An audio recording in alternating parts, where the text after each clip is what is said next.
Sejarah hidup Nabi Isa adalah salah satu kisah paling menarik dan penuh misteri dalam tradisi agama-agama besar dunia. Namun, banyak bagian dari hidup Nabi Isa yang tetap tidak jelas dan belum sepenuhnya dijelaskan dalam kitab Injil, terutama pada periode usia antara 13 hingga 29 tahun. Sebagian besar Injil yang kita kenal hanya memberikan sedikit informasi mengenai periode tersebut, dan ini seringkali menimbulkan pertanyaan serta spekulasi di kalangan para sejarawan dan peneliti. Ketika kita membuka Injil, kita akan melihat bahwa kisah-kisah tentang kehidupan Nabi Isa lebih banyak difokuskan pada masa awal kehidupannya, seperti kelahirannya yang ajaib di Bethlehem, serta periode setelahnya saat dia mulai berkhotbah, menyembuhkan orang sakit, dan melakukan mukjizat. Namun ada kekosongan yang cukup besar di antara kisah-kisah ini, terutama mengenai masa mudanya. Kekosongan informasi ini telah mendorong sejumlah penelitian untuk mencari penjelasan lebih lanjut, bahkan melampaui batasan yang ada dalam Injil. Salah satu teori yang paling menarik adalah perjalanan Nabi Isa ke wilayah-wilayah yang jauh, seperti India dan Tibet. Beberapa peneliti mengemukakan bahwa selama periode ketidakjelasan dalam Injil, Nabi Isa mungkin telah melakukan perjalanan ke tempat-tempat ini untuk memperdalam ilmu pengetahuan spiritual dan kebijaksanaan. Beberapa catatan sejarah, baik yang berasal dari teks-teks agama maupun dari sumber-sumber sejarah lainnya, menunjukkan kemungkinan adanya hubungan antara Nabi Isa dan kebijaksanaan spiritual yang berkembang di wilayah-wilayah tersebut. Penelitian tentang perjalanan Nabi Isa ke India dan Tibet seringkali berfokus pada kemungkinan bahwa ia belajar tentang ajaran-ajaran spiritual dan filosofis yang ada di sana, yang kemudian memengaruhi ajaran-ajaran yang ia sampaikan setelah kembali ke Palestina. Ada pula yang berpendapat bahwa Nabi Isa berinteraksi dengan pemuka-pemuka agama lainnya, yang mungkin memberinya wawasan baru yang memperkaya pandangannya tentang kehidupan, penderitaan, dan keselamatan. Pencarian terhadap jejak-jejak sejarah, ini membawa kita pada pertanyaan-pertanyaan besar mengenai hubungan antara berbagai tradisi spiritual yang ada di dunia.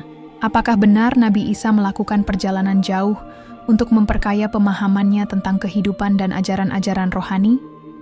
Atau apakah ini hanya sebuah mitos yang berkembang seiring berjalannya waktu? Ini adalah pertanyaan-pertanyaan yang akan kita coba selidiki lebih lanjut dalam penelitian ini. Untuk memahami lebih dalam mengenai kemungkinan perjalanan Nabi Isa ke India dan Tibet, penting untuk terlebih dahulu menggali latar belakang kehidupan Nabi Isa sendiri. Bagaimana ia dilahirkan? Bagaimana masa kecilnya? Dan apa yang membentuk pemikiran serta ajaran-ajarannya? Nabi Isa dilahirkan di Palestina pada abad pertama Masehi, di tengah-tengah ketegangan politik dan sosial yang terjadi pada masa itu. Palestina saat itu berada di bawah kekuasaan Romawi, dan masyarakatnya dibagi menjadi berbagai kelompok agama dan sosial, yang masing-masing memiliki pandangan dan harapan yang berbeda mengenai masa depan mereka. Lahir dalam keluarga sederhana, Nabi Isa dibesarkan oleh ibunya, Maryam, yang dalam tradisi Kristen dihormati sebagai seorang wanita yang saleh dan penuh kasih. Kehidupan awal Nabi Isa di bawah bimbingan Maryam memainkan peran yang sangat penting dalam pembentukan karakter dan ajaran-ajarannya kelak. Meskipun hanya sedikit yang diketahui tentang masa kanak-kanaknya, ada banyak kisah yang menggambarkan kebijaksanaan luar biasa yang dimilikinya sejak usia muda. Dalam Injil, misalnya, ada cerita tentang bagaimana Nabi Isa pada usia 12 tahun sudah mampu berdiskusi dengan para ahli hukum dan orang-orang bijak di Bait Allah, menunjukkan pemahaman yang mendalam tentang ajaran-ajaran agama. Cerita-cerita tentang kebijaksanaan dan mukjizat Nabi Isa sejak kecil ini tidak hanya ditemukan dalam teks Injil, tetapi juga dalam tradisi lisan yang berkembang di berbagai kalangan masyarakat. Beberapa riwayat dalam Injil menggambarkan Nabi Isa yang mampu berbicara tentang hal-hal yang melampaui usia dan pengetahuannya, menunjukkan bahwa sejak dini ia sudah memiliki pemahaman spiritual yang mendalam. Hal ini, menurut beberapa pandangan, bisa jadi merupakan cerminan dari pengalaman spiritual yang ia peroleh selama masa remajanya, yang mungkin saja mencakup perjalanan ke tempat-tempat jauh di luar Palestina. Selain itu, tradisi Kristen juga menggambarkan mukjizat-mukjizat yang terjadi pada masa-masa awal kehidupan Nabi Isa. Mukjizat-mukjizat ini seringkali dianggap sebagai tanda bahwa ia memiliki kekuatan ilahi, yang membedakannya dari manusia biasa. Dalam konteks ini, banyak yang berpendapat bahwa Nabi Isa tidak hanya dilahirkan dengan tujuan untuk menyelamatkan umat manusia, tetapi juga untuk membawa pencerahan spiritual yang lebih mendalam. Ajaran-ajarannya mengandung unsur-unsur kebijaksanaan universal yang dapat diterima oleh berbagai kalangan, baik yang berasal dari tradisi Yahudi maupun non-Yahudi. Namun, dalam banyak cerita mengenai kehidupan Nabi Isa, ada juga elemen-elemen yang misterius dan tidak terjelaskan. Salah satu yang paling menonjol adalah periode kehidupan Nabi Isa yang hilang dari catatan sejarah. Ketidakjelasan ini memunculkan berbagai spekulasi.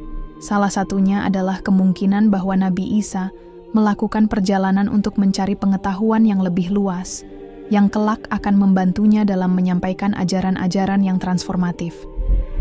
Ketika kita membuka Injil dan melihat perjalanan hidup Nabi Isa, kita akan segera menyadari adanya celah yang besar dalam cerita kehidupan sang Nabi. Bagian paling mencolok dari kekosongan ini adalah tidak adanya catatan yang jelas mengenai kehidupan Nabi Isa antara usia 13 hingga 29 tahun. Sebagian besar kisah yang kita kenal tentang Nabi Isa dimulai pada saat dia berusia sekitar 30 tahun. Ketika dia memulai pelayanan publiknya, menyebarkan ajaran-ajarannya, melakukan mukjizat, dan akhirnya mengalami penyaliban. Namun, tentang apa yang terjadi selama 16 tahun tersebut, antara masa remaja dan masa dewasa yang lebih dikenal dalam Injil, kita tidak menemukan petunjuk yang jelas. Periode ini tampaknya lenyap dari sejarah, menyisakan banyak ruang untuk spekulasi dan teori-teori yang berusaha mengisi kekosongan tersebut. Ada beberapa pandangan berbeda mengenai mengapa periode tersebut tidak dicatat dalam Injil. Salah satu alasan yang sering dikemukakan adalah karena para penulis Injil mungkin merasa bahwa masa remaja dan kedewasaan Nabi Isa tidak relevan dengan pesan spiritual yang mereka ingin sampaikan. Fokus utama Injil adalah pada ajaran dan mukjizat yang dilakukan Nabi Isa, serta peranannya dalam menyelamatkan umat manusia.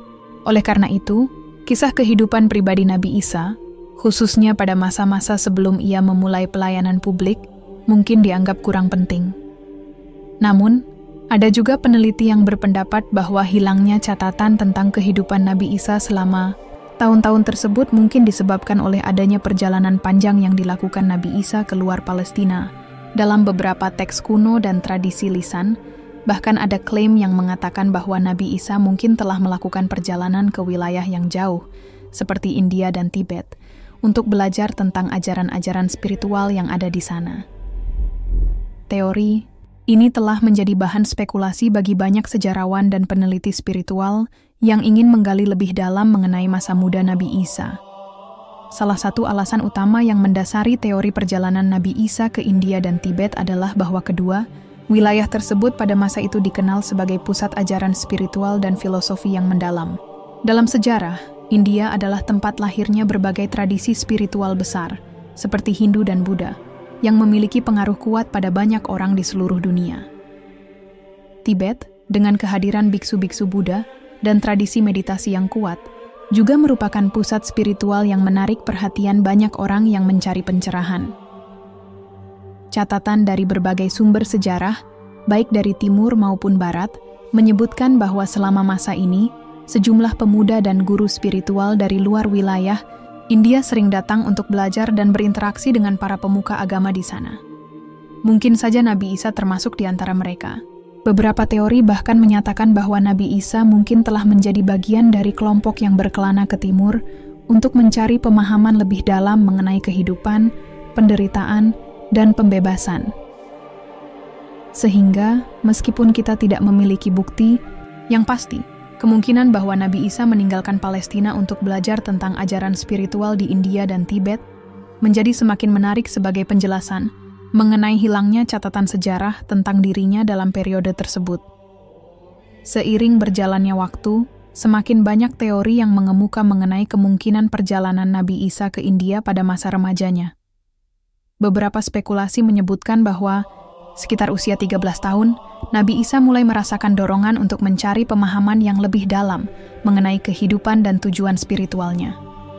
Pada masa itu, Palestina berada di tengah-tengah kekuasaan Romawi yang keras, dan meskipun ajaran-ajaran Yahudi pada waktu itu cukup mendalam, Nabi Isa mungkin merasa bahwa ia harus mencari jawaban di tempat lain. Beberapa teori mengungkapkan bahwa pada usia yang relatif muda, Nabi Isa meninggalkan keluarganya dan memulai perjalanan menuju timur, mengikuti jalur perdagangan yang sering dilalui oleh pedagang dari berbagai wilayah. Salah satu jalur yang dikenal pada masa itu adalah jalur sutra, yang menghubungkan dunia barat, termasuk Palestina, dengan wilayah Asia Tengah dan India. Pada jalur ini, banyak pedagang dan pelancong yang melintasi berbagai kota dan desa, membawa barang dagangan dan kebudayaan mereka ke berbagai penjuru dunia. Bergabung dengan rombongan pedagang yang menuju India, Nabi Isa mungkin melakukan perjalanan panjang yang penuh tantangan. Di India, ia akan bertemu dengan berbagai kelompok spiritual, termasuk para yogi, biksu Buddha, dan pengikut ajaran-ajaran Hindu yang sudah berkembang pesat pada masa itu. India, khususnya wilayah utara, telah menjadi tempat berkumpulnya pemikir-pemikir spiritual yang mencari makna hidup dan pencerahan. Di tempat-tempat seperti Varanasi dan Bodh Gaya, ajaran-ajaran yang mendalam tentang kehidupan, kematian, dan reinkarnasi telah berkembang, dan kemungkinan besar Nabi Isa terpengaruh oleh ajaran-ajaran ini. Berdasarkan catatan sejarah yang ada kemungkinan besar bahwa di India, Nabi Isa diterima dengan hangat oleh komunitas spiritual. Di sana, ia mungkin berkenalan dengan berbagai ajaran yang mengajarkan tentang meditasi, pencerahan batin, dan pencapaian kedamaian dalam kehidupan. Beberapa spekulasi bahkan menyebutkan bahwa Nabi Isa mungkin belajar di bawah bimbingan seorang guru spiritual yang besar, atau bahkan menjadi murid dari seorang pemimpin spiritual ternama di India atau Tibet. Kehadiran Nabi Isa di India bisa saja memberikan pengaruh yang mendalam terhadap ajarannya kelak. Banyak yang berpendapat bahwa beberapa prinsip yang ditemukan dalam ajaran-ajaran Buddha dan Hindu memiliki kesamaan dengan ajaran-ajaran yang disampaikan oleh Nabi Isa dalam Injil, seperti ajaran tentang kasih sayang, pengampunan, dan jalan menuju keselamatan melalui pengendalian diri dan pemahaman batin. Teori ini juga memperkuat pandangan bahwa Nabi Isa mungkin telah menyerap sejumlah pengaruh spiritual dari India dan Tibet yang kemudian ia integrasikan dalam ajaran-ajarannya. Dalam tradisi Buddha, ada konsep mengenai penderitaan dan cara untuk melepaskan diri dari penderitaan tersebut, yang tampaknya sejalan dengan ajaran Nabi Isa tentang penebusan dosa dan kehidupan yang penuh kasih. Begitu juga dengan konsep cinta kasih dan pengorbanan yang terdapat dalam ajaran-ajaran Hindu, yang bisa saja menginspirasi Nabi Isa dalam menyampaikan pesan-pesan moral dan spiritual yang penting bagi umat manusia. Perjalanan Nabi Isa ke India dan Tibet, menurut teori-teori yang berkembang, bukan hanya sebuah perjalanan fisik, tetapi juga perjalanan spiritual yang mendalam. Setelah meninggalkan Palestina, Nabi Isa mungkin melanjutkan perjalanannya ke wilayah pegunungan Himalaya, tempat di mana banyak tradisi spiritual yang telah berkembang selama berabad-abad. Di sini, Nabi Isa akan bertemu dengan para yogi dan guru-guru spiritual yang mengajarkan teknik meditasi, pencapaian pencerahan batin, serta cara untuk mencapai pemahaman lebih dalam tentang kehidupan dan ketuhanan. Himalaya, yang terkenal dengan kedamaian dan ketenangan alamnya, telah lama menjadi tempat bagi mereka yang mencari pencerahan dan pemahaman tentang makna hidup. Wilayah ini tidak hanya menjadi rumah bagi ajaran Hindu dan Buddha, tetapi juga untuk tradisi-tradisi spiritual lainnya yang lebih mendalam. Banyak orang yang datang ke sini untuk menyendiri, bermeditasi, dan mencari kedamaian batin. Nabi Isa, yang saat itu masih muda dan mungkin mencari pemahaman lebih dalam mengenai misinya dalam hidup, kemungkinan besar tertarik untuk belajar di bawah bimbingan para guru spiritual yang berpengalaman di Himalaya. Di bawah bimbingan para yogi, Nabi Isa mungkin belajar tentang prinsip-prinsip dasar ajaran Hindu dan Buddha. Salah satu ajaran yang mungkin memengaruhi pemahamannya adalah konsep moksha dalam ajaran Hindu, yang berarti pembebasan dari siklus kelahiran dan kematian. Dalam ajaran ini, seseorang harus mencapai kesadaran tertinggi untuk dapat bersatu dengan Tuhan, mengatasi keinginan duniawi, dan mencapai kedamaian yang abadi.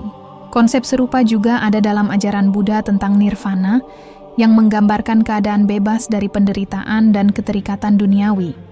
Ajaran-ajaran ini mungkin memberikan pengaruh besar terhadap cara Nabi Isa memahami tujuan hidup dan hubungan manusia dengan Tuhan. Selain itu, ajaran tentang karma dalam Hindu dan Buddha yang menyatakan bahwa setiap tindakan kita memiliki akibat yang akan memengaruhi masa depan kita, juga bisa saja mempengaruhi pemikiran Nabi Isa. Konsep ini, meskipun tidak secara eksplisit terdapat dalam ajaran Kristen, memiliki paralel dengan ajaran-ajaran Nabi Isa tentang keadilan, pembalasan, dan pengampunan. Lebih jauh lagi, di Himalaya, Nabi Isa mungkin belajar tentang meditasi dan teknik-teknik spiritual lainnya yang dapat membantu seseorang mencapai ketenangan batin. Para yogi mengajarkan latihan-latihan fisik dan mental yang dapat memperdalam kesadaran diri dan hubungan dengan alam semesta. Teknik-teknik ini bisa jadi menjadi dasar bagi banyak ajaran yang akan disampaikan Nabi Isa, seperti pentingnya penyucian diri, kesederhanaan, dan pengendalian nafsu. Pemahaman Nabi Isa mengenai konsep ketuhanan juga kemungkinan dipengaruhi oleh ajaran-ajaran yang ia pelajari di Himalaya. Dalam Hindu, Tuhan bisa diwujudkan dalam berbagai bentuk, sebagai Brahman yang abstrak dan tanpa bentuk, atau dalam bentuk dewa-dewa yang memiliki karakteristik khusus. Di sisi lain, dalam ajaran Buddha, meskipun tidak mengenal Tuhan sebagai sosok yang memiliki bentuk, terdapat pemahaman mendalam tentang sifat alam semesta yang penuh dengan saling ketergantungan dan hubungan antar makhluk hidup. Pemikiran-pemikiran ini mungkin mendorong Nabi Isa untuk melihat konsep ketuhanan tidak hanya dalam bentuk yang terpisah dan jauh, tetapi lebih sebagai kekuatan universal yang ada dalam setiap ciptaan dan yang menyatukan umat manusia. Dengan bimbingan para yogi, Nabi Isa dapat menyerap berbagai ajaran tentang kehidupan yang lebih dalam, yang kemudian diintegrasikan dalam ajaran-ajaran yang akan dia sampaikan ketika kembali ke Palestina. Meskipun ajaran-ajaran ini mungkin berbeda dalam banyak hal dari keyakinannya sebagai seorang Yahudi, namun nilai-nilai universal seperti kasih sayang, pengampunan, dan kedamaian yang ditemukan di banyak tradisi spiritual berkemungkinan besar tetap menjadi dasar ajarannya. Setelah menghabiskan waktu di Himalaya untuk belajar dari para yogi dan mendalami ajaran-ajaran spiritual Hindu dan Buddha, perjalanan Nabi Isa mungkin membawanya lebih jauh ke Tibet, sebuah wilayah yang dikenal dengan tradisi biaranya yang dalam dan kehidupan spiritual yang intens. Salah satu tempat yang sangat dihormati oleh umat Buddha di Tibet adalah Biara Himis, yang terletak di pegunungan di atas lembah Indus.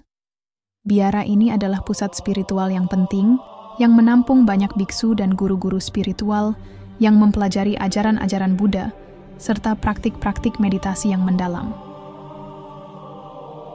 Di Biara Himis, Nabi Isa kemungkinan besar bertemu dengan para biksu Tibet, yang telah mengabdikan hidup mereka, untuk mencapai pencerahan dan memahami sifat sejati dari realitas.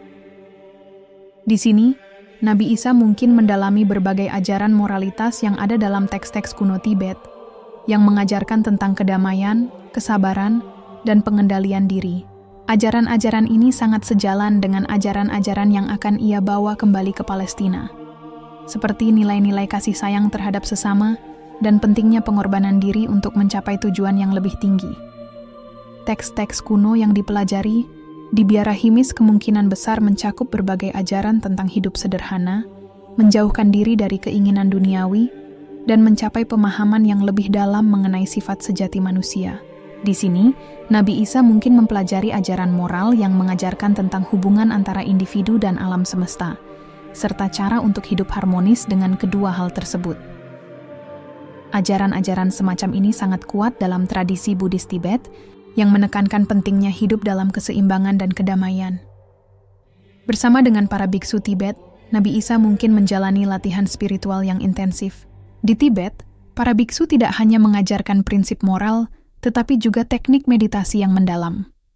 Mereka belajar untuk mengendalikan pikiran dan perasaan, mencapai kesadaran tertinggi, dan mengalami pencerahan batin. Teknik-teknik ini yang dapat membawa seseorang pada pemahaman mendalam tentang sifat sejati dari kehidupan, kemungkinan besar memiliki pengaruh yang besar pada cara Nabi Isa melihat dunia dan tujuannya dalam hidup.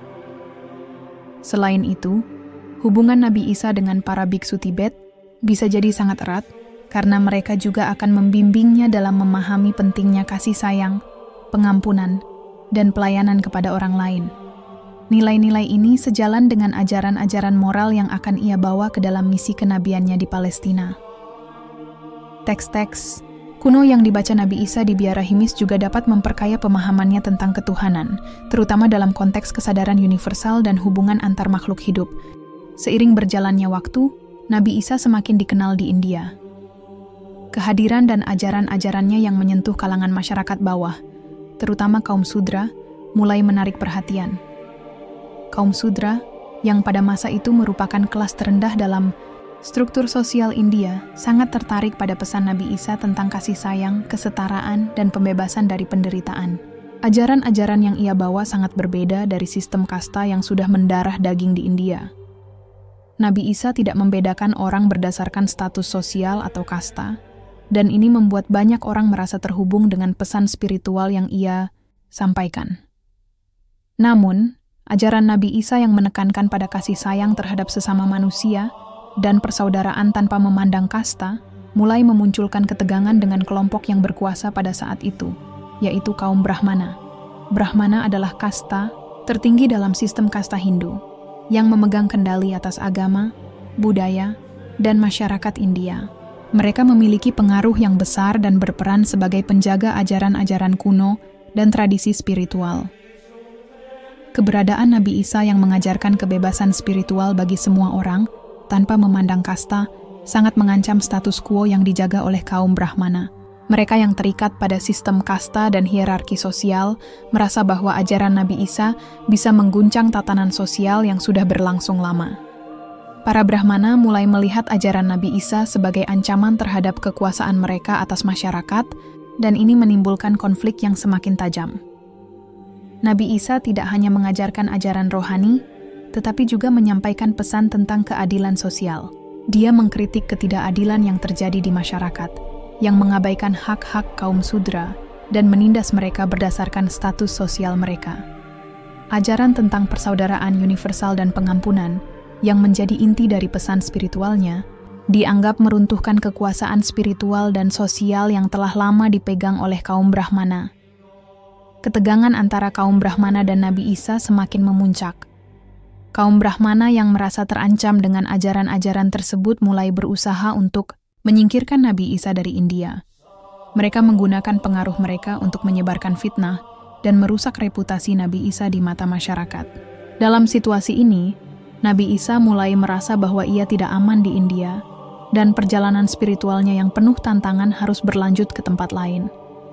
Menyadari bahwa keberadaannya semakin terancam, Nabi Isa akhirnya memutuskan untuk meninggalkan India. Ia melarikan diri ke arah utara, menuju wilayah yang lebih jauh di luar jangkauan pengaruh kaum Brahmana, berharap untuk melanjutkan misinya tanpa gangguan lebih lanjut. Kepergiannya menandai akhir dari babak ajaran-ajaran spiritual yang ia sebarkan di India, meskipun jejak-jejaknya akan tetap hidup dalam ingatan banyak orang yang telah terinspirasi oleh pesan-pesan kasih dan kesetaraan yang ia bawa. Setelah meninggalkan India, perjalanan Nabi Isa tidak berhenti. Dalam pelariannya dari pengaruh Brahmana, ia melanjutkan perjalanannya ke arah Persia, wilayah yang saat itu menjadi pusat kebudayaan dan perdagangan. Persia, yang dikenal sebagai wilayah yang terbuka terhadap berbagai ajaran dan filsafat, menjadi tempat yang memungkinkan Nabi Isa untuk menyebarkan ajaran-ajarannya lebih luas lagi. Di Persia, Nabi Isa bertemu dengan berbagai kelompok dan suku, serta belajar tentang kebijaksanaan yang ada di sana. Ia menyebarkan ajaran-ajaran spiritualnya kepada suku-suku yang ia temui dalam perjalanan. Salah satu ajaran utama yang Nabi Isa bawa adalah tentang pentingnya cinta kasih dan pengampunan sebagai jalan menuju kedamaian dan keselamatan. Ia mengajarkan bahwa seseorang harus mengasihi sesama manusia tanpa membedakan latar belakang mereka, yang menjadi salah satu inti dari pesan moral yang ia sampaikan di setiap tempat yang ia kunjungi. Perjalanan Nabi Isa melalui Persia juga memberinya kesempatan untuk berbicara dengan berbagai pemikir dan pemuka agama yang tertarik dengan ajaran-ajarannya. Beberapa riwayat mengisahkan bahwa selama berada di Persia, Nabi Isa menghabiskan waktu dengan berbicara tentang konsep ketuhanan yang lebih mendalam, serta pentingnya menjalani hidup dengan tujuan spiritual yang lebih tinggi. Pesan tentang pengampunan dan penebusan dosa yang disampaikan Nabi Isa tampaknya sangat sesuai dengan ajaran moral yang berkembang di Persia pada masa itu, yang berfokus pada kebaikan dan keadilan. Setelah berkelana dan menyebarkan ajaran-ajarannya, di Persia, Nabi Isa melanjutkan perjalanannya kembali ke Palestina. Ia merasa bahwa waktunya telah tiba untuk kembali ke tanah kelahirannya, tempat yang memerlukan pencerahan dan transformasi spiritual. Pada usia 29 tahun, setelah melalui berbagai pengalaman spiritual yang mendalam, Nabi Isa akhirnya kembali ke Palestina dengan pemahaman yang lebih dalam tentang ketuhanan, kehidupan, dan misi kenabiannya. Setelah kembali ke Palestina pada usia 29 tahun, Nabi Isa memulai misi dakwahnya dengan penuh semangat. Palestina pada masa itu, yang berada di bawah kekuasaan Romawi, dipenuhi dengan ketegangan sosial dan keagamaan. Kaum Yahudi yang tinggal di sana sedang menantikan kedatangan seorang Mesias yang dapat membebaskan mereka dari penjajahan Romawi dan memperbarui kerajaan Israel. Nabi Isa, dengan pemahamannya yang mendalam tentang ajaran-ajaran rohani, datang untuk mengajarkan kepada Bani Israel bukan hanya tentang pembebasan fisik, tetapi lebih penting lagi tentang pembebasan spiritual. Ajaran Nabi Isa kepada Bani Israel mengedepankan konsep kasih sayang, pengampunan, dan pentingnya hidup sesuai dengan kehendak Tuhan. Ia mengajarkan bahwa jalan menuju keselamatan bukanlah dengan cara kekerasan atau pemberontakan, tetapi dengan mengubah hati dan pikiran manusia. Nabi Isa menekankan pentingnya hubungan pribadi dengan Tuhan dan menunjukkan bahwa setiap individu, tanpa memandang status sosial atau latar belakang, memiliki hak untuk memperoleh rahmat dan kasih Tuhan. Salah satu inti dari dakwah Nabi Isa adalah mengajak umat untuk bertobat dan kembali kepada ajaran Tuhan yang hakiki. Ia mengkritik praktik-praktik agama yang dianggapnya hanya berdasarkan rutinitas kosong dan jauh dari makna spiritual yang sejati. Ajaran-ajarannya menantang banyak tradisi dan kebiasaan yang telah lama diterima oleh masyarakat Yahudi saat itu.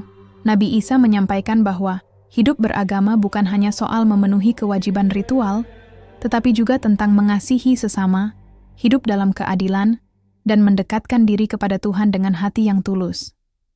Namun, dakwah Nabi Isa tidaklah tanpa tantangan.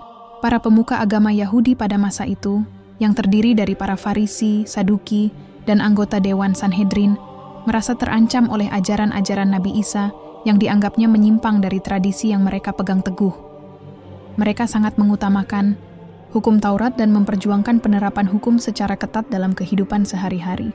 Di sisi lain, ajaran Nabi Isa yang menekankan pengampunan, kasih sayang, dan kesederhanaan seringkali bertentangan dengan interpretasi mereka terhadap hukum agama. Nabi Isa dianggap sebagai ancaman terhadap otoritas dan pengaruh para pemuka agama. Mereka mulai memandangnya sebagai seorang yang berani menantang otoritas mereka dan menyimpang dari ajaran tradisional. Terlebih lagi, klaim Nabi Isa tentang dirinya sebagai anak Tuhan dan Mesias membuat mereka semakin curiga. Bagi mereka, pernyataan seperti itu adalah penghujatan dan bisa dianggap sebagai ancaman besar terhadap ajaran Yahudi yang sudah ada selama berabad-abad. Selain itu, banyak orang yang mulai mengikuti Nabi Isa dan menerima ajarannya, yang semakin memperburuk ketegangan antara dirinya dengan para pemuka agama Yahudi. Mereka khawatir jika semakin banyak orang yang tertarik pada ajaran Nabi Isa, kekuasaan mereka akan terganggu, dan struktur sosial serta agama yang mereka pegang selama ini akan hancur. Karena itu, mereka mulai merencanakan untuk menyingkirkan Nabi Isa, merasa bahwa kehadirannya adalah ancaman yang harus dihentikan dengan segala cara. Namun, meskipun menghadapi tantangan besar dari para pemuka agama Yahudi, Nabi Isa tetap berdakwah dengan penuh kesabaran dan keteguhan hati. Ia terus mengajarkan kasih sayang dan pengampunan, bahkan kepada mereka yang menentangnya. Pesan-pesan rohani yang disampaikannya tetap menginspirasi banyak orang. Bahkan setelah konflik semakin memuncak antara dirinya dan para pemimpin agama. Salah satu peristiwa yang paling dikenal dalam kehidupan Nabi Isa adalah peristiwa penyalibannya. Dalam Injil, peristiwa ini dianggap sebagai puncak dari misi kenabian Nabi Isa. Menurut narasi Injil, setelah diserahkan oleh pengkhianatan seorang pengikutnya, Yudas Iskariot, Nabi Isa ditangkap oleh pihak berwenang Romawi dan diputuskan untuk dihukum mati dengan cara disalibkan. Penyaliban ini dipandang sebagai bagian dari rencana ilahi untuk menebus dosa-dosa umat manusia. Dalam pandangan Kristen, kematian Nabi Isa di kayu salib adalah pengorbanan yang menggenapi nubuat-nubuat dalam kitab suci yang menunjukkan bahwa ia adalah juru selamat yang datang untuk menebus dosa umat manusia melalui kematiannya. Namun, meskipun peristiwa penyaliban ini merupakan inti dari ajaran Kristen, pandangan Islam tentang peristiwa tersebut sangat berbeda. Dalam Islam, Nabi Isa, yang disebut juga sebagai Isa Al-Masih, tidak disalibkan. Sebaliknya, menurut ajaran Islam, Allah mengangkat Nabi Isa ke langit dalam keadaan hidup. Konsep ini terdapat dalam Al-Quran, di mana dikatakan bahwa mereka yang menganggap Nabi Isa disalib sebenarnya tidak mengetahui kejadian yang sesungguhnya. Dalam surah An-Nisa 4, Baratan Surujau, Taswa 8 disebutkan. Dan ingatlah, ketika Allah berfirman, "Wahai Isa, sesungguhnya aku akan mengangkatmu kepadaku dan membersihkanmu dari orang-orang yang kafir, dan menjadikan orang-orang yang mengikuti kamu lebih tinggi daripada orang-orang yang kafir sampai hari kiamat. Kemudian hanya kepadakulah tempat kembalinya kamu, lalu aku akan memutuskan perkara di antara kamu tentang apa yang selalu kamu perselisihkan." Dalam pandangan Islam, Nabi Isa tidak mengalami penyaliban atau kematian di kayu salib. Allah melindunginya dari penderitaan tersebut dan mengangkatnya ke langit. Oleh karena itu, bagi umat Muslim, peristiwa penyaliban tidak hanya dianggap sebagai suatu kesalahpahaman, tetapi juga sebagai salah satu bagian dari mukjizat Allah yang melindungi hambanya yang terpilih. Pandangan Islam tentang pengangkatan Nabi Isa ke langit memberikan pemahaman yang berbeda mengenai tujuan dan misi hidup Nabi Isa. Meskipun ia tidak mati di kayu salib, ajaran-ajaran dan pesan moral yang disampaikannya tetap menjadi bagian penting dalam Islam. Nabi Isa diakui sebagai seorang nabi besar yang membawa wahyu dari Allah dan akan kembali ke bumi di akhir zaman untuk menyelesaikan tugasnya, mengalahkan kejahatan, dan menegakkan keadilan. Bagi umat Kristen, penyaliban dan kebangkitan Nabi Isa merupakan pokok ajaran yang sangat penting karena melambangkan kemenangan atas dosa dan kematian. Dalam pandangan ini, kematian di kayu salib dianggap sebagai pengorbanan terbesar yang memungkinkan manusia memperoleh keselamatan melalui iman kepada Nabi Isa sebagai juru selamat. Sementara dalam pandangan Islam, pengangkatan Nabi Isa ke langit menunjukkan perlindungan Tuhan terhadap nabinya yang tetap hidup dalam keberadaan yang lebih tinggi dan akan kembali di akhir zaman untuk melaksanakan tugas yang belum selesai. Pada tahun 1882, seorang penulis Rusia bernama Nicholas Notovich membuat penemuan yang mengejutkan di Tibet. Notovich, yang melakukan perjalanan ke Himalaya, tiba di sebuah biara yang terkenal, yaitu Biara Hemis, yang terletak di wilayah Ladakh, India, dekat perbatasan Tibet. Di sana, ia menemukan naskah-naskah kuno yang berisi catatan tentang kehidupan Nabi Isa Yesus yang tidak diketahui banyak orang pada waktu itu. Naskah-naskah tersebut mencatat bahwa Yesus pernah menghabiskan beberapa tahun di wilayah tersebut pada masa mudanya, yaitu antara usia 13 hingga 29 tahun, yang dalam Alkitab tidak dijelaskan secara rinci. Menurut Notovich, para biksu Tibet di Biara Hemis mengaku bahwa mereka memiliki teks kuno yang mencatat perjalanan Yesus ke India dan Tibet.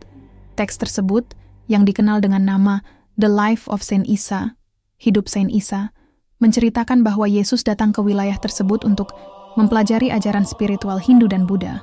Buku ini menggambarkan Yesus sebagai seorang pemuda yang sangat tertarik dengan pencarian spiritual dan yang akhirnya menghabiskan waktu di biara-biara Tibet untuk mendalami ajaran-ajaran moral dan filosofis. Pengakuan para biksu Tibet ini menjadi bahan perdebatan dan perhatian di kalangan sejarawan dan peneliti.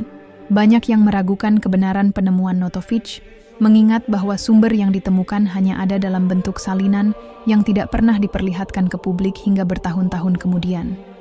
Beberapa kritikus bahkan mempertanyakan keaslian naskah tersebut, menyatakan bahwa Notovich mungkin saja telah menulis atau memodifikasi teks-teks tersebut untuk mendukung teorinya.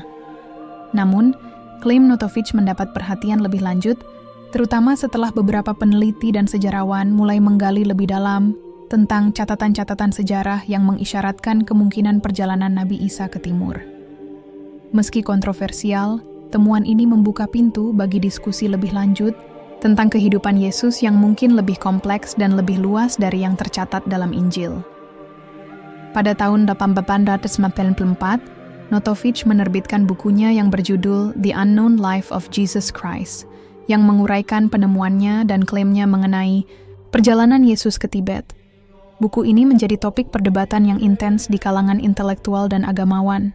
Meski bukunya tidak langsung diterima oleh komunitas ilmiah, penemuan naskah kuno ini memicu minat yang lebih besar terhadap kemungkinan adanya informasi yang belum terungkap tentang kehidupan Yesus.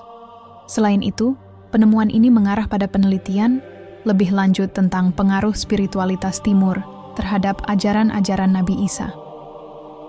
Beberapa ilmuwan dan peneliti kemudian tertarik untuk menelusuri lebih dalam mengenai hubungan antara ajaran-ajaran Hindu, Buddha, dan ajaran Yesus, serta kemungkinan bahwa Yesus mungkin memiliki pengalaman belajar atau pelatihan di luar Palestina. Ini menjadi dasar bagi beberapa teori tentang perjalanan Yesus ke India dan Tibet yang terus berkembang hingga kini. Penemuan Notovich tentang naskah kuno di Tibet pada akhir abad ke-19 bukanlah satu-satunya upaya untuk meneliti perjalanan Nabi Isa ke timur.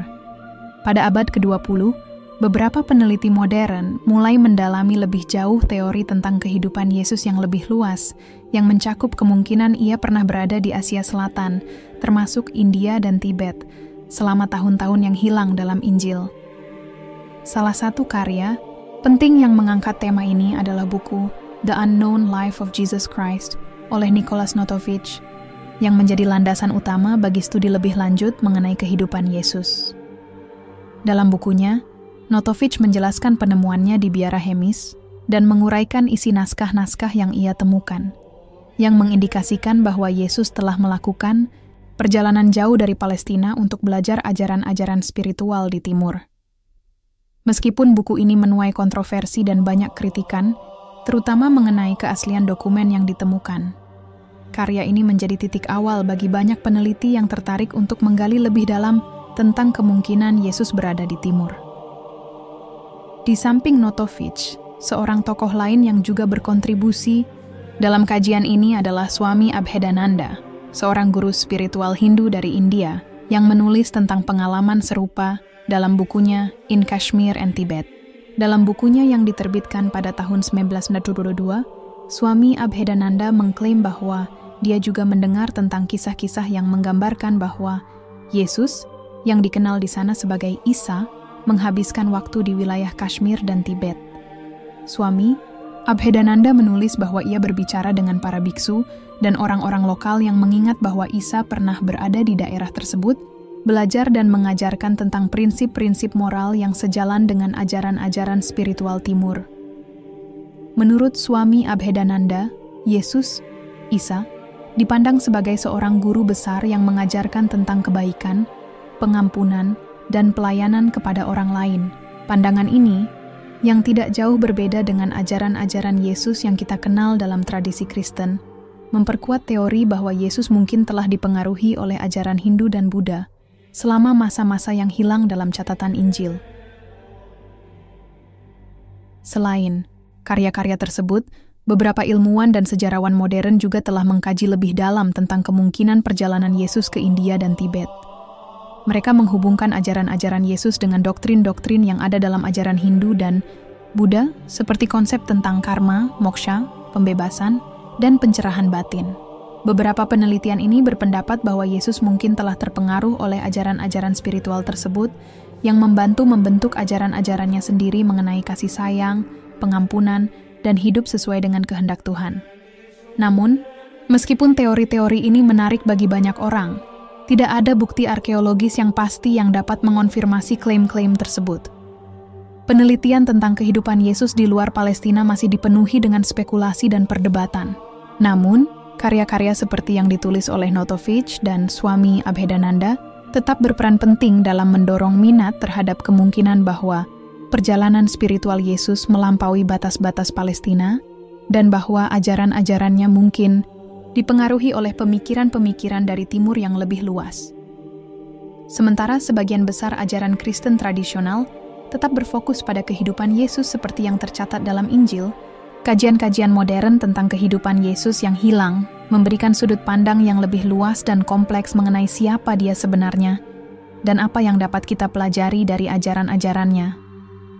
Meskipun bukti-bukti masih terbatas, penelitian ini tetap menginspirasi banyak orang untuk berpikir lebih dalam tentang perjalanan spiritual Yesus dan pengaruhnya terhadap dunia. Di daerah Srinagar, di wilayah Kashmir yang indah dan penuh sejarah, terdapat sebuah situs yang menjadi subjek perdebatan panjang, Makam di Rosabal. Makam ini telah lama dikenal oleh penduduk setempat sebagai tempat peristirahatan seorang tokoh besar yang diyakini oleh sebagian orang sebagai makam Nabi Isa, Yesus. Lokasi makam ini terletak di sebuah kompleks di desa Rosabal, yang berada di tengah kota Srinagar, Kashmir, yang terkenal dengan keindahan alamnya, serta kekayaan sejarah dan budaya yang kaya. Makam di Rosabal telah menarik perhatian banyak peneliti dan sejarawan, baik dari kalangan Muslim, Kristen, maupun skeptis. Banyak yang percaya bahwa makam ini adalah makam Nabi Isa, yang diyakini dalam ajaran Islam tidak disalib, tetapi diangkat oleh Allah ke langit.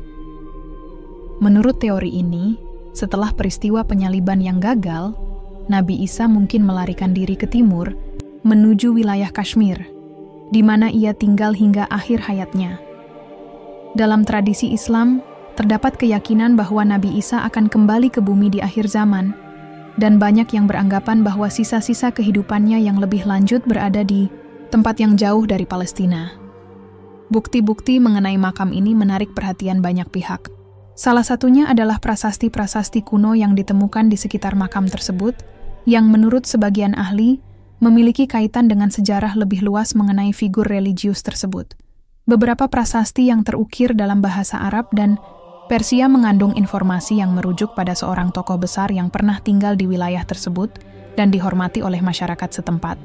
Penelitian arkeologi menunjukkan bahwa makam tersebut berusia ratusan tahun, tetapi siapa sebenarnya yang terkubur di sana masih menjadi misteri. Namun, teori tentang makam di Rosabal sebagai makam Nabi Isa tidak diterima secara universal. Sebagian besar komunitas Kristen menolak gagasan ini, berpegang pada ajaran yang lebih mapan dalam tradisi Injil, yang mengajarkan bahwa Yesus disalib dan bangkit dari kematian.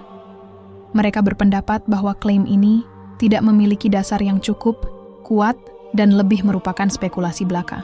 Di sisi lain, sebagian umat Muslim lebih terbuka terhadap kemungkinan bahwa makam tersebut mungkin memang milik Nabi Isa, sesuai dengan pandangan Islam yang mengajarkan bahwa Nabi Isa tidak mati di kayu salib, melainkan diangkat oleh Allah. Selain itu, beberapa sejarawan dan arkeolog skeptis menganggap penemuan prasasti dan artefak di sekitar makam tersebut sebagai sesuatu yang tidak dapat dibuktikan dengan pasti. Mereka berpendapat bahwa banyak prasasti dan klaim sejarah yang menghubungkan makam di Rosabal dengan Nabi Isa perlu diteliti lebih lanjut dan tidak dapat dianggap sebagai bukti yang cukup kuat. Penelitian arkeologi dan kajian lebih mendalam di lokasi tersebut terus berlangsung, dengan harapan dapat mengungkap lebih banyak petunjuk yang dapat menjelaskan siapa sebenarnya yang terkubur di makam tersebut dan apakah ada kaitannya dengan Nabi Isa. Bagaimanapun juga, makam di Rosabal tetap menjadi salah satu lokasi paling misterius dan kontroversial di Kashmir. Bagi sebagian orang, makam ini adalah saksi bisu dari sebuah kisah yang lebih besar tentang perjalanan Nabi Isa yang tidak tercatat dalam Injil. Sementara bagi yang lain, itu adalah tempat penghormatan terhadap seseorang yang dianggap sebagai figur spiritual besar. Misteri ini, dengan segala bukti dan spekulasi yang ada, akan terus menjadi bahan perdebatan dan penelitian di masa yang akan datang. Dalam Al-Quran, terdapat kisah tentang Nabi Isa dan ibunya, Maryam, yang diangkat oleh Allah ke tempat yang tinggi. Kisah ini, yang terdapat dalam surah An-Nisa, 4:1-8, menggambarkan bagaimana Nabi Isa dilindungi oleh Allah dari penyaliban, dan pengangkatannya ke langit dianggap sebagai bagian dari takdir ilahi yang lebih besar. Dalam tafsir Islam, pengangkatan ini sering dipahami sebagai sebuah tindakan penyelamatan, di mana Nabi Isa tidak mati di kayu salib, melainkan dipelihara oleh Allah hingga saatnya nanti untuk kembali ke bumi sebagai tanda kedatangan akhir zaman. Namun, ada penafsiran lebih jauh mengenai pengungsian Nabi Isa dan Maryam yang perlu dicermati, terutama dalam konteks geografis. Sebuah teori yang menarik menyatakan bahwa tempat yang tinggi yang dimaksud dalam Al-Quran mungkin mengarah pada daerah Kashmir, wilayah yang dikenal dengan pegunungan Himalaya yang tinggi dan terpencil.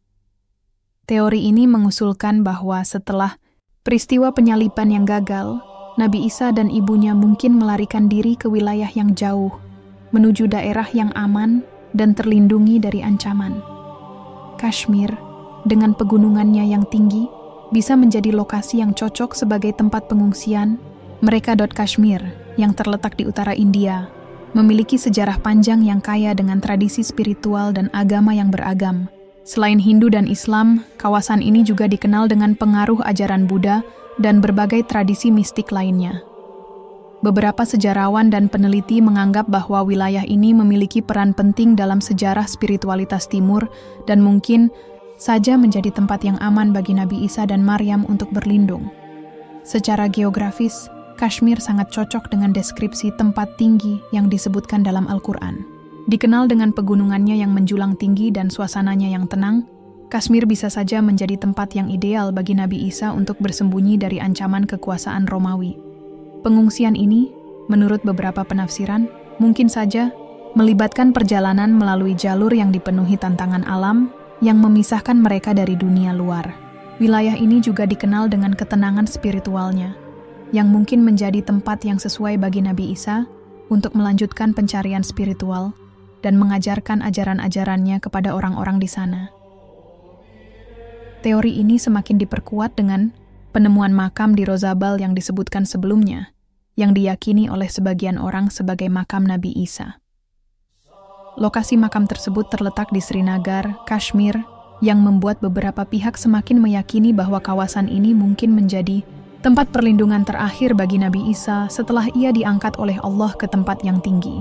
Pengungsian ke tempat tinggi ini, dalam konteks tersebut, tidak hanya dapat dimaknai secara harfiah sebagai tempat fisik yang tinggi, tetapi juga sebagai tempat yang dilindungi dari ancaman dunia luar, dan sebagai tempat bagi Nabi Isa untuk melanjutkan perjalanan hidupnya dengan aman. Tentu saja, teori ini masih menjadi perdebatan di kalangan sejarawan dan pemuka agama.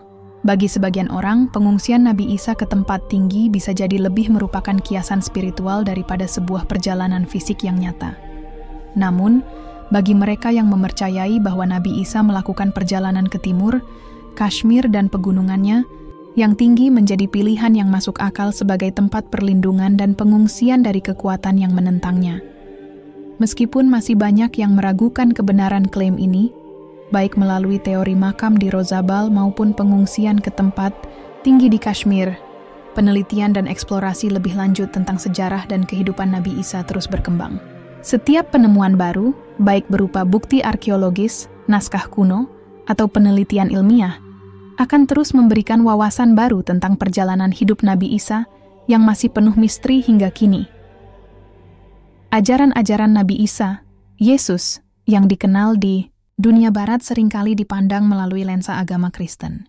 Namun, jika kita melangkah lebih jauh dan melihat ajaran-ajarannya dari perspektif yang lebih luas, kita akan menemukan banyak kesamaan antara ajaran Nabi Isa dan ajaran spiritual yang berkembang di Timur, khususnya di India dan Tibet. Kesamaan ini bukan hanya dalam hal moralitas, tetapi juga dalam pemahaman spiritual yang lebih dalam tentang kasih, pengampunan, dan pencapaian pencerahan batin. Salah satu ajaran yang sangat menonjol dalam ajaran Nabi Isa adalah kasih kepada sesama, yang tercermin dalam ajarannya tentang mencintai sesama seperti dirimu sendiri. Ajaran ini sejalan dengan prinsip-prinsip utama dalam ajaran Hindu dan Buddha, yang juga menekankan pentingnya kasih sayang, kebaikan dan belas kasihan kepada semua makhluk hidup. Dalam agama Buddha, terdapat konsep metta, cinta kasih, yang mengajarkan umat untuk mengembangkan rasa cinta kasih yang tidak terbatas kepada semua makhluk, baik yang dikenal maupun yang tidak dikenal. Begitu pula dalam ajaran Hindu, ada konsep ahimsa, tanpa kekerasan, yang mengajarkan untuk menghormati kehidupan dan berbuat baik kepada semua makhluk, tanpa memandang latar belakang mereka. Di India, ajaran Nabi Isa tentang pengampunan juga memiliki kemiripan dengan ajaran-ajaran yang ditemukan dalam tradisi spiritual lokal. Dalam ajaran Buddha, pengampunan adalah bagian penting dari pencapaian pencerahan dan pembebasan dari penderitaan. Buddha mengajarkan bahwa seseorang harus melepaskan kebencian dan dendam untuk dapat mengembangkan kedamaian batin. Hal serupa juga ditemukan dalam ajaran Hindu, di mana pengampunan dan penerimaan adalah kunci untuk mencapai kedamaian dan kebahagiaan sejati. Selain itu, konsep tentang dunia ini sebagai tempat yang penuh dengan ujian dan penderitaan, serta ajaran untuk mencari kebahagiaan sejati melalui pemahaman batin dan hubungan dengan Tuhan, sangat mirip dengan ajaran-ajaran yang ditemukan dalam agama-agama Timur. Dalam ajaran Hindu dan Buddha, pencarian kebahagiaan sejati berfokus pada pemahaman tentang diri, dunia, dan hubungan dengan kekuatan yang lebih tinggi. Nabi Isa juga mengajarkan konsep serupa, yakni untuk mencari kerajaan Allah yang berada di dalam diri setiap orang, yang melibatkan pencarian kedamaian batin dan hubungan yang lebih dalam dengan Tuhan. Dalam konteks ini, beberapa peneliti berpendapat bahwa ajaran-ajaran Nabi Isa mungkin dipengaruhi oleh ajaran spiritual yang lebih luas yang berkembang di Timur, khususnya di India dan Tibet. Ini menjadi sebuah spekulasi yang menarik, mengingat kemungkinan perjalanan Nabi Isa ke wilayah tersebut saat masa mudanya, yang mungkin memberi beliau akses pada ajaran-ajaran spiritual yang berkembang di sana. Beberapa aspek dari ajaran Yesus, terutama mengenai cinta kasih, pengampunan, dan pencarian kedamaian batin, memiliki kesamaan yang mencolok dengan ajaran Hindu dan Buddha yang sangat mungkin saling mempengaruhi. Salah satu misteri besar dalam sejarah agama adalah nasib suku-suku Israel yang hilang. Setelah kerajaan Israel terpecah pada abad ke-8 SM, dan sebagian besar suku Israel dibawa ke dalam pembuangan oleh kerajaan Asyur, mereka hilang dari catatan sejarah dan nasib mereka menjadi teka-teki. Beberapa sejarawan dan peneliti percaya bahwa Nabi Isa memiliki kaitan dengan suku-suku Israel yang hilang ini. Ada spekulasi bahwa beliau mungkin berusaha mencari dan menyatukan kembali suku-suku yang telah terpisah, dan mungkin perjalanan Nabi Isa ke timur, termasuk ke India, memiliki kaitan dengan pencarian ini. Menurut beberapa teori, Nabi Isa mungkin mengetahui tentang keberadaan suku-suku Israel yang hilang di wilayah Asia Tengah dan India. Sejak abad ke-8 SM, ketika suku-suku Israel diasingkan, sebagian besar mereka diyakini telah berpindah ke berbagai wilayah di Timur Tengah dan Asia, termasuk ke wilayah yang kini dikenal sebagai India, Pakistan, dan Afghanistan. Beberapa peneliti percaya bahwa sebagian besar dari suku-suku ini dapat ditemukan di wilayah yang kini disebut Kashmir, dan mungkin mereka mempertahankan sebagian besar tradisi dan identitas mereka, meskipun telah terasimilasi dengan budaya lokal. Bukti sejarah yang ada menunjukkan bahwa wilayah Asia Tengah, termasuk Kashmir dan India Utara, memiliki komunitas-komunitas yang memiliki hubungan dengan orang-orang Yahudi, baik dari segi agama maupun budaya. Misalnya, di Kashmir ada komunitas yang dikenal dengan nama Yahudi Kashmir, yang selama berabad-abad telah menganut ajaran-ajaran yang sangat mirip dengan tradisi Yahudi. Sejarawan dan arkeolog mencatat bahwa sejumlah tradisi dan praktek di wilayah ini memiliki kesamaan dengan tradisi Yahudi, dan ini memperkuat teori bahwa suku-suku Israel yang hilang mungkin telah menetap di wilayah tersebut. Teori ini semakin menarik ketika kita mempertimbangkan kemungkinan bahwa Nabi Isa, yang dikenal memiliki pemahaman yang mendalam tentang ajaran Yahudi, mungkin merasa terdorong untuk mencari suku-suku yang hilang ini. Setelah mengalami kehidupan yang penuh tantangan di Palestina dan menghadapi penolakan dari banyak pihak, pencarian Nabi Isa untuk menemukan suku-suku Israel yang hilang bisa jadi merupakan bagian dari misinya untuk menyatukan kembali umat-umat yang terpecah dan mengajarkan mereka ajaran spiritual yang lebih dalam. Selain itu, beberapa catatan kuno di India dan Tibet juga menyebutkan tentang kedatangan seorang guru besar dari Barat yang memiliki ajaran tentang kasih sayang dan pengampunan yang sangat mirip dengan ajaran Nabi Isa. Beberapa teori menyatakan bahwa Nabi Isa mungkin berkunjung ke komunitas-komunitas ini untuk mengajar, atau bahkan menemukan beberapa anggota dari suku-suku Israel yang hilang, yang mungkin masih memegang teguh ajaran-ajaran lama mereka. Bukti-bukti ini, meskipun masih spekulatif, memberikan pandangan yang menarik tentang kemungkinan perjalanan Nabi Isa ke wilayah Asia Tengah dan India. Teori ini membuka ruang bagi pemahaman yang lebih luas tentang kehidupan Nabi Isa, serta perjalanan spiritualnya yang mungkin melibatkan pencarian lebih jauh terhadap umat-umatnya yang terpecah, termasuk mencari mereka yang telah lama hilang dalam sejarah. Dalam pandangan Islam, Nabi Isa, Yesus, dipandang sebagai salah satu nabi besar yang memiliki peran penting dalam sejarah umat manusia. Walaupun cerita tentang kehidupan Nabi Isa seringkali dilihat dari perspektif agama Kristen dan sebagainya, Islam memiliki pandangan yang unik mengenai perjalanan hidupnya, termasuk apa yang terjadi setelah peristiwa penyaliban. Salah satu keyakinan utama dalam Islam terkait dengan Nabi Isa adalah bahwa ia tidak disalib atau mati di kayu salib seperti yang diceritakan dalam Injil, melainkan Allah mengangkatnya ke langit. Pandangan ini didasarkan pada ayat dalam Al-Quran, khususnya dalam surah An-Nisa 41:57-58, yang menyatakan bahwa orang-orang yang berusaha menyalib Nabi Isa sesungguhnya tidak berhasil, karena ia diangkat oleh Allah ke langit dan mereka hanya disangka telah menyalibnya. Oleh karena itu, dalam Islam, Nabi Isa dianggap tetap hidup dan tidak mengalami kematian fisik seperti manusia lainnya. Selain itu, perspektif ulama Islam mengenai Nabi Isa juga berfokus pada keyakinan bahwa ia akan kembali ke dunia pada akhir zaman. Ini merupakan salah satu ajaran penting dalam eskatologi Islam yang dikenal dengan konsep Al-Mahdi dan Nuzul Isa, turunnya Isa.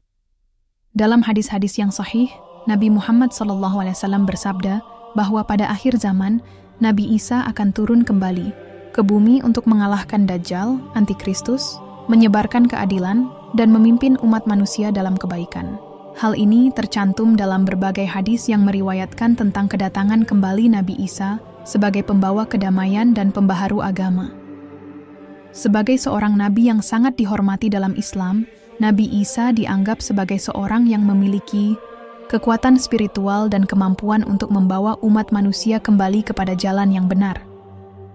Para ulama mengajarkan bahwa Nabi Isa, sebagai seorang hamba Allah, tidak pernah menganggap dirinya sebagai Tuhan, dan ajaran-ajarannya sangat mendalam tentang ketauhidan dan kebaikan hati.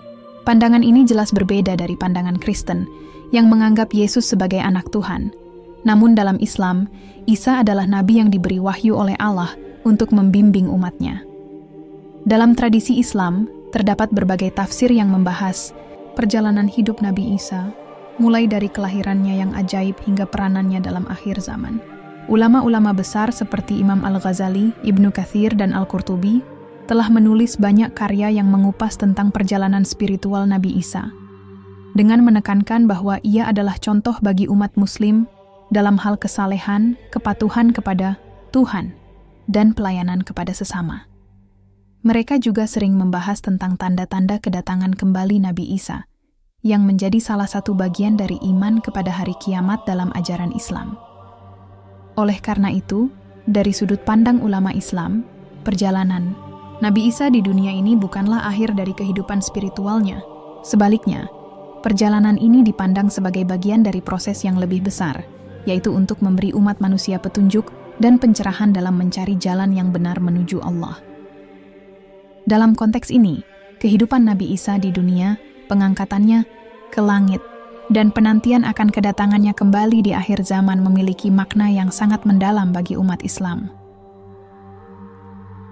Di tengah perjalanan sejarah, banyak kisah-kisah yang berkembang mengenai kehidupan Nabi Isa dan peristiwa-peristiwa seputar dirinya, baik yang bersumber dari naskah-naskah kuno maupun doktrin agama.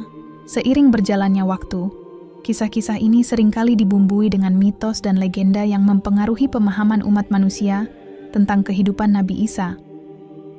Oleh karena itu, penting untuk melakukan analisis historis yang lebih mendalam guna membedakan antara mitos dan fakta yang ada. Perbedaan utama yang seringkali muncul antara kisah-kisah yang bersumber dari naskah kuno dan doktrin agama terletak pada penafsiran dan penyampaian fakta-fakta sejarah. Dalam agama Kristen, kisah tentang penyaliban dan kebangkitan Nabi Isa menjadi pusat ajaran iman, dan cerita ini tercatat dalam Injil. Namun, dalam Islam, Kisah ini berbeda secara substansial karena umat Islam meyakini bahwa Nabi Isa tidak disalib, melainkan diangkat ke langit oleh Allah. Pandangan ini mencerminkan perbedaan penting antara dua agama besar ini dalam memandang peristiwa-peristiwa yang terjadi pada masa hidup Nabi Isa. Selain itu, banyak naskah-naskah kuno yang ditemukan, seperti Injil Gnostik yang berisi cerita-cerita yang tidak tercatat dalam Injil kanonik. Naskah-naskah ini mengandung banyak cerita tentang kehidupan Nabi Isa yang sangat berbeda dari yang terdapat dalam teks-teks Injil yang lebih mapan. Beberapa di antaranya bahkan menggambarkan Nabi Isa sebagai figur yang lebih mistik, dengan ajaran-ajaran yang lebih dekat dengan spiritualitas yang berkembang di dunia timur pada waktu itu. Namun, banyak dari naskah-naskah ini yang ditolak oleh gereja-gereja Kristen utama karena dianggap tidak sesuai dengan ajaran ortodoks. Selain naskah-naskah kuno dari tradisi Kristen, ada juga bukti-bukti dari tradisi lain yang menyebutkan tentang keberadaan Nabi Isa di luar Palestina, termasuk kemungkinan perjalanan ke India dan Tibet. Penemuan naskah kuno seperti yang ditemukan oleh Nicholas Notovich pada abad ke-19, yang menyebutkan bahwa Nabi Isa sempat mengunjungi India, telah memunculkan teori bahwa Nabi Isa belajar dari para guru spiritual di timur. Meskipun teori ini kontroversial dan belum dapat dibuktikan secara definitif, ini menunjukkan bahwa cerita tentang Nabi Isa sangat kompleks dan beragam, tergantung dari perspektif mana cerita itu ditafsirkan. Secara historis, pemisahan antara mitos dan fakta seringkali melibatkan tantangan besar, karena banyak cerita yang berkembang berasal dari tradisi lisan yang tidak selalu dapat dibuktikan melalui bukti-bukti fisik. Oleh karena itu, penting untuk melakukan analisis yang cermat terhadap berbagai versi cerita yang ada, untuk mencoba memahami makna dan pesan yang terkandung di dalamnya. Mitos dan legenda seringkali memiliki peran penting dalam membentuk identitas agama dan budaya suatu masyarakat. Namun, fakta sejarah tetap menjadi hal yang lebih sulit dibuktikan dengan pasti. Perjalanan Nabi Isa, Yesus, dari Palestina ke India dan kembali adalah salah satu misteri besar dalam sejarah kehidupan Nabi ini. Berdasarkan kajian dan penelitian yang ada, kita dapat melihat bahwa ada kemungkinan bahwa Nabi Isa pada masa mudanya meninggalkan Palestina dan melanjutkan perjalanan ke timur. Sebagian besar informasi mengenai periode kehidupan Nabi Isa antara usia 13 hingga 29 tahun memang tidak tercatat dalam Injil, yang telah menimbulkan berbagai spekulasi. Namun, sejumlah penemuan dan teori seperti perjalanan beliau ke India dan Tibet untuk belajar ajaran-ajaran spiritual menawarkan perspektif yang berbeda mengenai kehidupan Nabi Isa di luar catatan yang ada dalam tradisi Barat. Selama di India dan Tibet, Nabi Isa dikatakan belajar dari para guru spiritual dan mengembangkan ajaran-ajaran yang kelak menjadi bagian dari dakwahnya di Palestina. Ajaran beliau tentang kasih sayang, pengampunan, dan pencarian kedamaian batin memiliki kemiripan dengan ajaran yang berkembang di timur, seperti dalam tradisi Hindu dan Buddha. Hal ini membuka ruang untuk memahami bahwa ajaran spiritual Nabi Isa mungkin memiliki pengaruh yang lebih luas dari yang selama ini dipahami dalam konteks agama Kristen atau Islam saja. Pentingnya memahami perjalanan Nabi Isa dari berbagai perspektif, baik itu perspektif agama Kristen, Islam, maupun pendekatan ilmiah, menjadi kunci dalam menggali makna lebih dalam dari kehidupan spiritual beliau. Memahami sejarah dengan lebih holistik, menggabungkan aspek agama, budaya, dan penemuan ilmiah, akan membantu kita memperoleh wawasan yang lebih lengkap mengenai ajaran dan pesan Nabi Isa. Keberagaman pandangan ini, meskipun terkadang membingungkan, tetap memberikan kesempatan bagi umat manusia untuk merefleksikan nilai-nilai universal yang beliau ajarkan, seperti kasih sayang, perdamaian, dan kebenaran. Hikmah yang dapat dipetik dari perjalanan spiritual Nabi Isa adalah bahwa pencarian akan kebenaran dan pencerahan tidak terbatas pada satu wilayah atau tradisi tertentu. Perjalanan beliau dari Palestina menuju India dan Tibet, jika benar adanya, menunjukkan bahwa pencarian akan pengetahuan dan kedamaian batin bisa melintasi batas-batas geografis dan agama. Nabi Isa, dengan segala ajaran spiritual yang beliau wariskan, mengajarkan umat manusia untuk tidak berhenti pada pemahaman yang sempit atau terbatas, melainkan untuk selalu mencari kebenaran dengan hati yang terbuka, tanpa membedakan agama, ras, atau bangsa. Ajaran Nabi Isa tentang cinta kasih kepada sesama, pengampunan terhadap orang yang bersalah, serta pengajaran tentang hidup yang penuh dengan kedamaian batin dan kesalehan tetap relevan hingga hari ini.